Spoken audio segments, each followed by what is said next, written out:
नमस्कार प्रिय विद्यार्थियों, हम माध्यमिक शिक्षा आयोग पर चर्चा कर रहे थे, जो भारतीय शिक्षा का विकास एवं इतिहास या उदयमान भारतीय समाज में शिक्षा या शिक्षा के नवीन प्रयास, कई नामों से जानते हैं इस पेपर को। इस पर हम चर्चा कर रहे थे। इसमें माध्यमिक शिक्षा आयोग का गठन किस प्रकार से हुआ, आयोग का कार्यक्षेत्र क्या था, उसने रिपोर्ट अपनी कब प्रस्तुत की, इस पर चर्चा हम कर चुके थे।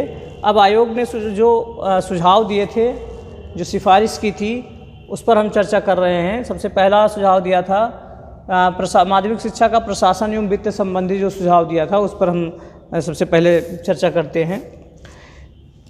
हमारा पहला टॉपिक है माध्यमिक शिक्षा का प्रशासन एवं वित्त। इस पर जो चर्चा की थी, हम बिंदुओं के आधार पर सबसे पहला बिंदु है, इसमें सबसे पहला क्रम है जिस पर हम चर्चा करेंगे।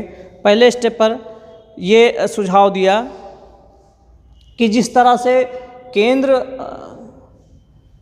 के लेवल पर, यानी कि देश स्तर पर केंद्रीय शिक्षा सलाहकार बोर्ड का गठन किया गया है, उसी तरह से जो प्रांत हैं, प्रांतीय स्तर पर भी प्रांत शिक्षा सलाहकार बोर्ड का गठन किया जाए, प्रांतीय शिक्षा सलाहकार बोर्ड का गठन किया जाए। ये सुझाव दिया था प्रशासन से संबंधित। दूसरा सुझाव दिया था कि सभी प्रांतों में जिनमें अभी तक माध्यमिक शिक्षा बोर्ड का गठन नहीं हुआ है, ऐसे सभी प्रांतों में माध्यमिक शिक्षा बोर्ड का गठन किया जाए। सभी प्रांतों में माध्यमिक शिक्षा बोर्ड का गठन किया जाए। जैसे हमारे यहाँ उत्तर प्रदेश माध्यमिक शिक्षा बोर्ड है, कहीं अलग है, हर राज्य का अपना एक अलग माध्यमिक शिक्षा बोर्ड है।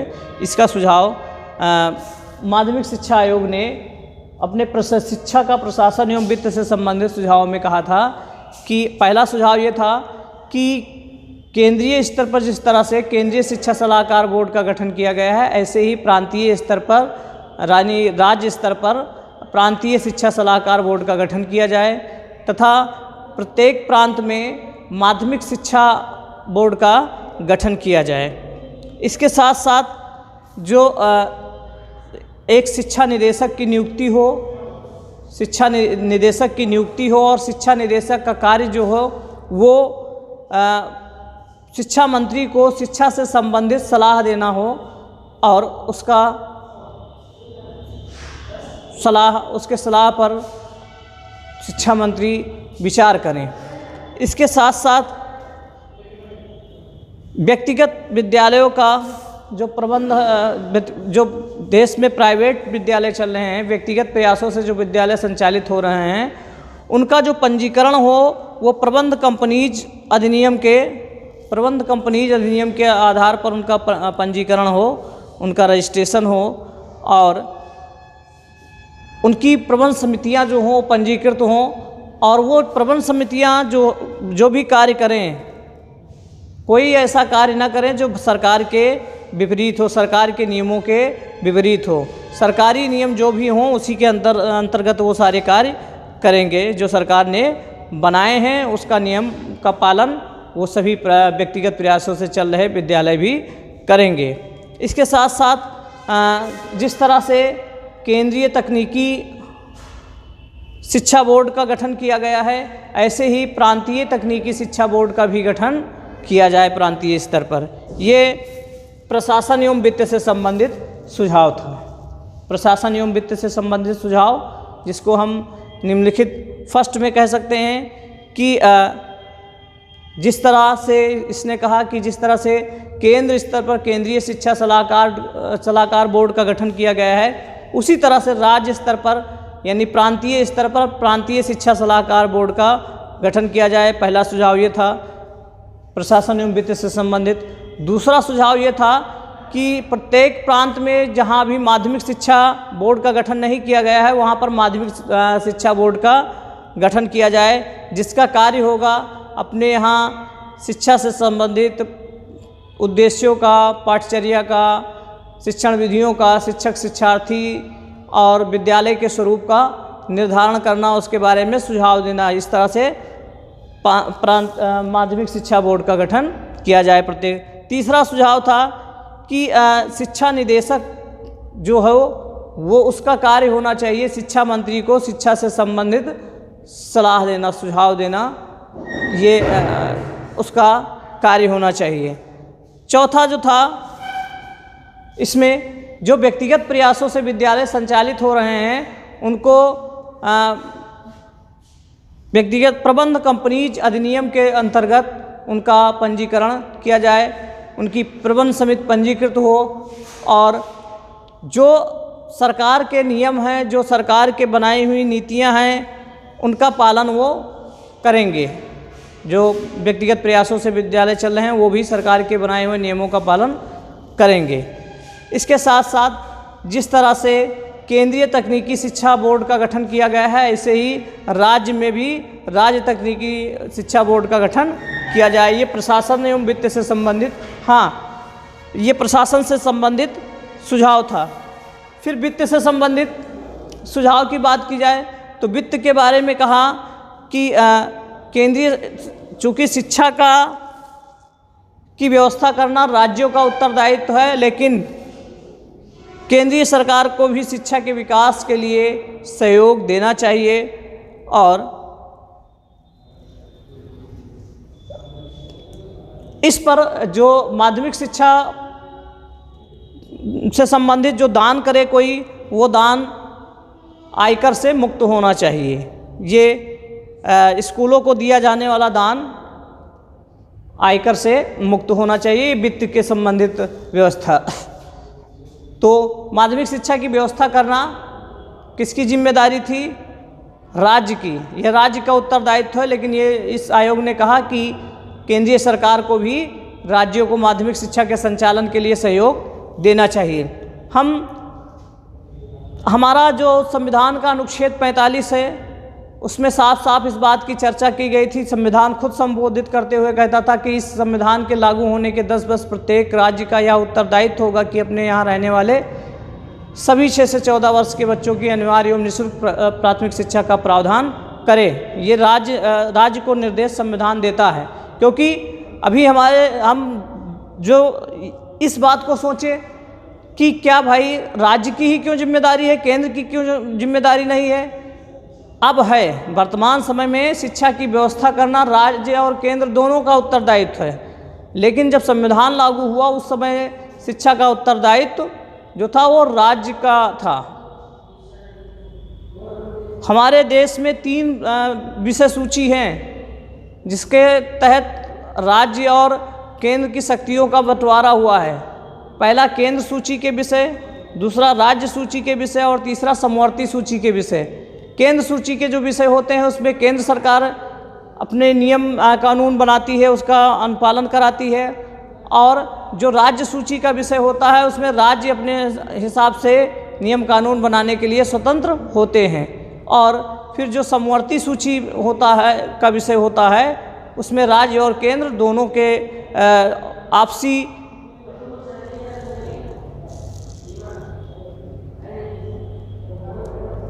राज्य और केंद्र दोनों के आपसी समझ के द्वारा नियम कानून बनाए जाते हैं, उनका संपादन किया जाता है। ये दोनों का उत्तरदायित्व होता है। तो 1976 से पहले शिक्षा जो थी वो राज्य सूची का विषय थी।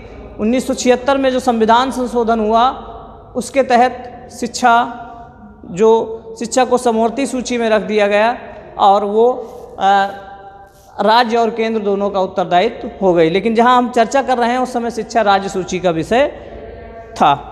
तो ये वित्त से संबंधित था। इसके साथ साथ मान्यता से संबंधित जो बात उन्होंने कही कि मान्यता के जो नियम हैं, माध्यमिक शिक्षा में जो विद्यालयों को मान्यता दी जा रही है, माध्यमिक शिक्षा के विद्यालयों को, ये मान्यता के जो नियम हैं, ये जो शर्तें हैं, इनका कठोरता के साथ पालन किया जाए। ऐसे विद्यालयों को ही मान्यता दी जाए जो नियमों को और उसके जो शर्तें हैं उनको सभी को पूरा कर रहे हों, सभी मानक पूरा कर रहे हों, तभी उनको मान्यता दी जाए। अगर वो मानक नहीं पूरा कर रहे हैं तो उनको मान्यता ना दी जाए। तो मान्यता की शर्तों को कठोरतापूर्वक लागू किया जाए और जो उनको मान्यता तभी दी जाए जो सभी शर्तें वो पूरी करते हों, सभी नियमों का पालन कर रहे हों।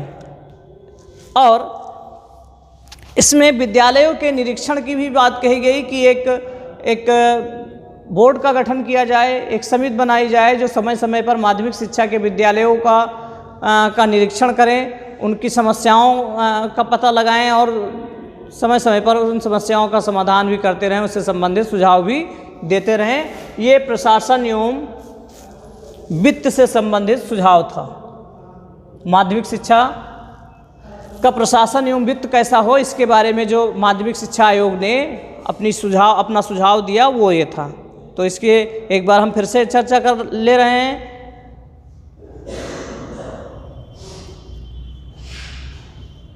केंद्र स्तर की तरह ही जैसे केंद्र में केंद्रीय शिक्षा सलाहकार बोर्ड का गठन किया गया है, उसी तरह से प्रांतों में प्रांतीय शिक्षा सलाहकार बोर्ड का गठन किया जाए, पहला सुझाव था।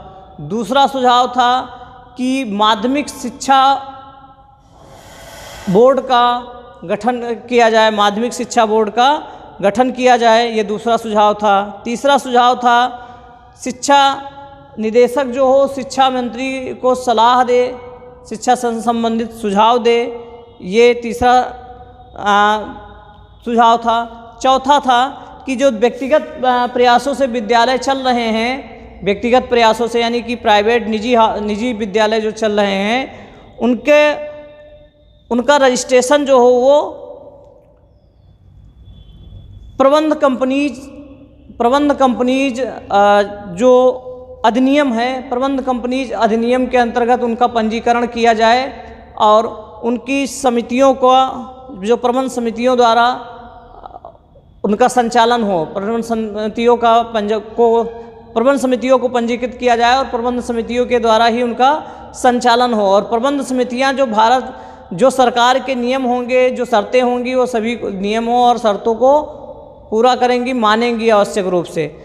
फिर इसके बाद उसका प्रशासन एवं वित्त से संबंधित ये सुझाव था, जिस तरह से केंद्र में अखिल भारतीय तकनीकी शिक्षा परिषद का गठन किया गया है, ऐसे ही राज्य स्तर पर प्रांतीय तकनीकी शिक्षा बोर्ड का गठन किया जाए। इसके साथ साथ वित्त के बारे में सुझाव देते हैं जो कि केंद्र को चाहिए कि राज्यों को शिक्षा के प्रसार प्रचार के लिए और उनके संवर्धन के लिए राज्यों को सहयोग करे। हालांकि शिक्षा का उत्तरदायित्व जो था वो राज्यों का था, लेकिन केंद्र सरकार उनकी मदद करे, उनका सहयोग करे और स्कूलों को दिया जाने वाला जो दान हो वो आयकर से मुक्त होना चाहिए। इसके साथ साथ मान्यता तभी दी जाए माध्यमिक शिक्षा के विद्यालयों को जब वो मान्यता की सारी शर्तें और नियमों का पालन पूरा कर रहे हों, अन्यथा उनको मान्यता न दी जाए। और इसके साथ साथ विद्यालयों के निरीक्षण के लिए एक टीम का गठन किया जाए, जिसमें जिला स्तर का अधिकारी और जो राजकीय विद्यालय होंगे उनके प्राचार्य कई सदस्यों का गठन करके विद्यालयों का निरीक्षण किया जाए और उनकी समस्याओं का पता लगाया जाए और समस्याओं के समाधान हेतु सुझाव दिए जाएं। ये प्रशासन एवं वित्त से संबंधित माध्यमिक शिक्षा आयोग के सुझाव थे। दूसरा आता है संगठन से संबंधित सुझाव। माध्यमिक शिक्षा का संगठन क्या हो, इससे संबंधित जो माध्यमिक शिक्षा आयोग ने सुझाव दिए वो क्या हैं, इसकी चर्चा हम कर रहे हैं। माध्यमिक शिक्षा के संगठन के संबंधित सुझाव देते हुए माध्यमिक शिक्षा आयोग कहता है कि माध्यमिक शिक्षा जो हो वो जूनियर के बाद हो माध्यमिक शिक्षा। यह 11 से 17 वर्ष के लिए हो, जो 11 से 17 वर्ष वाले बच्चे हैं उनके लिए माध्यमिक शिक्षा हो। इसके साथ साथ इस शिक्षा को 2 भागों में विभाजित कर दिया जाए, माध्यमिक शिक्षा को 2 भागों में विभाजित कर दिया जाए, प्रथम 3 वर्षीय और दूसरा 4 वर्षीय। प्रथम 3 वर्षीय माध्यमिक और दूसरा 4 वर्षीय जो हो वो उच्च माध्यमिक हो। 11वीं को माध्यमिक शिक्षा में और 12वीं को उच्च शिक्षा में जोड़ दिया जाए। ये भी कहा गया है यहाँ पर कि जो 11वीं की शिक्षा है इसको माध्यमिक शिक्षा में जोड़ दिया जाए और जो कक्षा 12 की शिक्षा है इसको डिग्री शिक्षा में जोड़ दिया जाए, उच्च शिक्षा में जोड़ दिया जाए और डिग्री या उच्च शिक्षा को जो 2 वर्ष की है इसको 3 वर्ष का कर दिया जाए। ये सुझाव इन्होंने दिया है। इसके साथ साथ कक्षा 10 पास जो बच्चे हैं, कक्षा 10 उत्तीर्ण जो छात्र हैं, उनका 1 वर्षीय पूर्व विश्वविद्यालयी कोर्स पूरा करने पर ही विश्वविद्यालय में प्रवेश दिया जाए। जो कक्षा 10 उत्तीर्ण कर चुके हैं उनका 1 वर्ष प्री यूनिवर्सिटी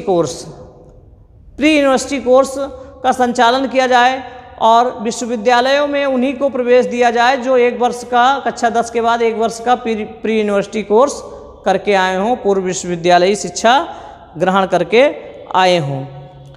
इसके साथ साथ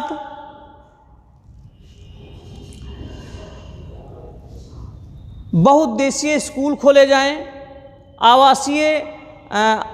आवासीय दिवस विद्यालय खोले जाएं, जहां बच्चे सुबह प्रातः 8 बजे से शाम 6 बजे तक रहें। पॉलीटेक्निक कॉलेज खोले जाएं, बड़े शहरों में पॉलीटेक्निक कॉलेज खोले जाएं। ऐसे पॉलीटेक्निक कॉलेज खोले जाएं जो वर्तमान उस जगह के उद्योगों पर आधारित हों, वहाँ की मांग के अनुसार हों, ऐसी शिक्षा उन पॉलीटेक्निक स्कूलों में दी जाए। ये संगठन संबंधी सुझाव थे, माध्यमिक शिक्षा आयोग के संगठन से संबंधित सुझाव थे। तो इसको एक बार हम फिर से सुन लेते हैं। यहाँ पर आयोग ने कहा कि माध्यमिक शिक्षा जूनियर के बाद हो, माध्यमिक शिक्षा में जो जूनियर पास हैं उन्हीं को प्रवेश दिया जाए। यह 11 से 17 वर्ष आयु वर्ग के लिए हो और इसको 2 भागों में विभाजित कर दिया जाए, प्रथम 3 वर्षीय और द्वितीय 4 वर्षीय। 4 वर्षीय उच्चतर माध्यमिक, जो 4 वर्षीय हो उसको उच्चतर माध्यमिक और प्रथम 3 वर्षीय को माध्यमिक कहा जाए।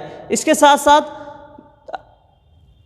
10वीं को माध्यमिक शिक्षा में और 12वीं को डिग्री शिक्षा में जोड़ दिया जाए। कक्षा 10 की जो शिक्षा है वो माध्यमिक शिक्षा में जोड़ दिया जाए और 11वीं को, जो कक्षा 11 है इसको माध्यमिक शिक्षा में जोड़ दिया जाए और कक्षा 12 को डिग्री शिक्षा में जोड़ दिया जाए। डिग्री कोर्स को 2 वर्ष से बढ़ाकर 3 वर्ष का कर दिया जाए। डिग्री कोर्स 2 वर्ष का था, इसलिए कहा कि कक्षा 12 को डिग्री कोर्स में जोड़ दिया जाए, वो 3 वर्ष का कर दिया जाए। और कक्षा 10 उत्तीर्ण जो छात्र हैं उनका 1 वर्ष का पूर्व विश्वविद्यालयी कोर्स, जिसको प्री यूनिवर्सिटी कोर्स कहा गया, पूर्व विश्वविद्यालयी कोर्स कराया जाए और जो पूर्व विश्वविद्यालयी कोर्स कर लें उन्हीं को विश्वविद्यालयी कक्षाओं में विश्वविद्यालय में प्रवेश दिया जाए। और बहुउद्देशीय स्कूल खोले जाएं, आवासीय दिवस विद्यालय खोले जाएं, जहां पर प्रातः 8 बजे से लेकर शाम 6 बजे तक बच्चे रहें। इसके साथ साथ पॉलीटेक्निक कॉलेज खोले जाएं शहरों में और ये पॉलीटेक्निक कॉलेज जो हों स्थानीय आवश्यकताओं के अनुसार खोले जाएं।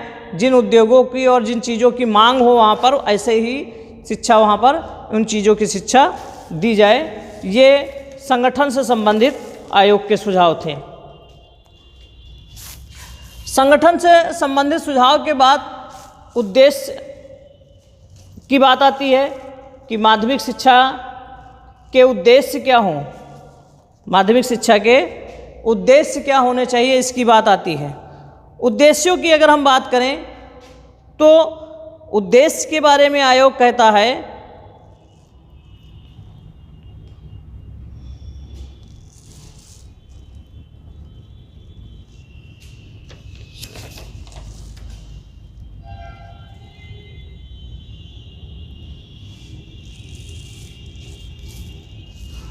यहाँ तक हमने चर्चा किया कि अब उद्देश्य, पाठचर्या, शिक्षण विधियाँ और शिक्षक शिक्षार्थियों से संबंधित जो चर्चाएं होती हैं, इनमें इन चर्चाओं को हम अपने अगले वीडियो में लाते हैं, क्योंकि वीडियो ज़्यादा लंबा हो जाएगा, इसलिए हम इसके उद्देश्यों की, माध्यमिक शिक्षा आयोग ने शिक्षा के क्या उद्देश्य हैं, क्या उद्देश्य होने चाहिए, इसकी चर्चा की। इसके अगले वीडियो में हम चर्चा करते हैं। धन्यवाद।